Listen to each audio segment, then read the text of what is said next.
دیکھو ایک آخری بات بتا دوں کہ حکومتیں روز تبدیل ہو رہی ہیں بہت تیزی سے. سعودی حکومت کا حال آپ دیکھ لیں, قانون تبدیل ہو رہے ہیں, پاکستان میں بھی ہو سکتا ہے. آپ نے اپنے گھر کی, اپنے خاندان کی خود حفاظت کرنی ہے.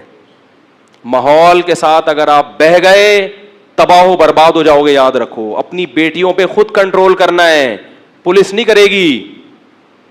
نہیں آ رہی بات؟ بیٹیوں کو آزادی مت دو, موبائل فون ان کا چیک کرو, چیک کرنا ہے آپ کو, اپنے بیٹوں پہ نظر آپ نے خود رکھنی ہے.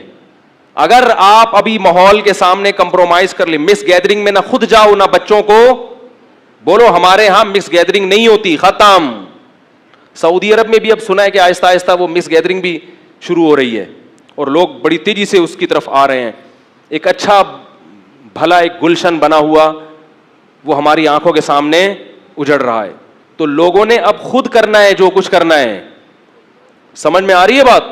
حکومت کو جتنا قانون کے دائرے میں رہ کے مجبور کر سکتے ہو تو کرو, یہ بھی ذمہ داری ہے. لیکن اب آپ نے اپنے آپ کو خود سنوارنا ہے, اپنی اولاد کی خود فکر کرنی ہے, اور اس معاملے میں لچک نہیں دکھانا. یاد رکھو, پردے کے معاملے میں, بیٹیوں کے معاملے میں لچک مت دکھاؤ کہ یار کوئی بات نہیں, ہاف آستین پہن کے جا رہی ہے, بغیر گھوم رہی ہے تو گھومنے دو, میں براڈ مائنڈ ہوں. تباہ ہو جاؤ گے, برباد ہو جاؤ گے. میرے پاس کیسز آ رہے ہیں, ذرا سی اگر آپ نے ہاتھ ڈھیلا کر دیا نا آپ کی اولاد بے لگام ہو جائے گی. کیونکہ اب قانون مضبوط, قانون ان کو ان کے ہاتھ مضبوط کر رہا ہے جو نافرمان ہے. قانون چور اور زانی کے ہاتھ مضبوط کر رہا ہے. اب ایمانداری کے ساتھ زندگی گزارنا قانون اس کا ساتھ بولو بھائی نہیں دے گا. تو یہ آپ نے خود کرنا ہے اور اس پہ ایکشن لینا ہے. بدو بن کے زندگی نہیں گزارنی. اتنا ذلیل کر لو اس کو, کتوں کی طرح ذلیل کر لو اس کو, لیکن انہوں نے اپنے پیر کو پیر ماننا ہے. ایک جہلم والا واقعہ کافی تھا شرم سے ڈوب مرنے کے لیے. کیا خیال ہے؟ صرف ایک وہ واقعہ کافی تھا کہ جب مجھے بار بار چیلنج کر کے بلا رہا تھا, میں گیا 48 گھنٹے ہو کر آیا. اس کے جو اسٹوڈنٹس ہیں نا ان کے لیے ایک ہی بات کافی تھی, یار اتنے بڑے بڑے بھڑکیاں ماری تھی اس نے اور کیسے دم دبا کے گیدڑ کی طرح بھاگا ہے. یہی ایک کافی تھا ذلیل ہونے کے لیے.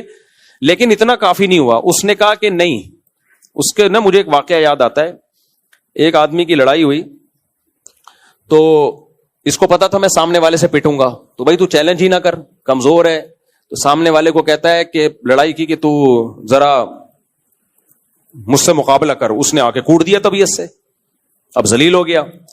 لیکن یہ ذلت اس کو سمجھ میں نہیں آئی. اس نے کہا کہ اور ذلیل ہونا ہے. تو اس نے اس پہلوان سے بولا کہ یار یہ تو تیرا علاقہ ہے نا, میرے علاقے میں آ کے لڑ, میرے علاقے میں آ. اس نے کہا ٹھیک ہے. اس کے علاقے میں آ کے مارا, اس کو کوٹا نا پبلک کے سامنے. اس نے کہا بے یار یہ تو مسئلہ یہ ہے کہ میرا علاقہ ہے, ٹھیک ہے, تو بات یہ ہے نا کہ یہ تو ڈنڈوں سے لڑائی ہوئی نا, خالی ہاتھ تھا. تو اس نے خالی ہاتھ کوٹا پھر اس کو. تو کسی نے کہا کہ بھائی جب ایک دفعہ ذلیل ہو گیا تھا کٹ کے, تجھے ضروری ہے بلا بلا کے پٹوانا؟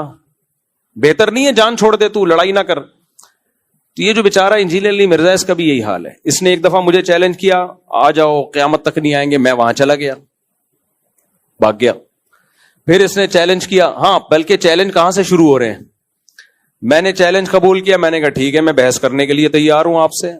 اس نے کہا نہیں, رفع الیدین پر نہیں, وہ تو اختلافی مسائل ہیں, تمہارے عقیدوں پہ بحث ہوگی. ذلیل ہو گیا کہ نہیں ہو گیا بھائی؟ رفع الیدین اور ان مسئلوں پہ بھی تو نے اتنی آوازیں اٹھائی ہیں, چیلنج کی ہیں, وہ چیلنج پڑے ہوئے.